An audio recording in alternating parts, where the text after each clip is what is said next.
wondered about the spiritual meaning of 1010? Numbers have their own energy, even dates like 1010.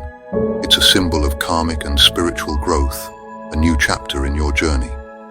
Eckhart Tolle teaches us that it's not just about what we do, but how we do it. Shifting our perspective matters.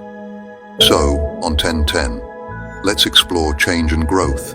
It begins with forgiveness, a release, not a condoning of past events. Start by penning a letter of forgiveness for yourself and others. It's a personal journey of liberation. Then, harness 1010's energy to visualize your new chapter. How can you nurture your boundaries and growth? Remember, we all have the chance to level up in life.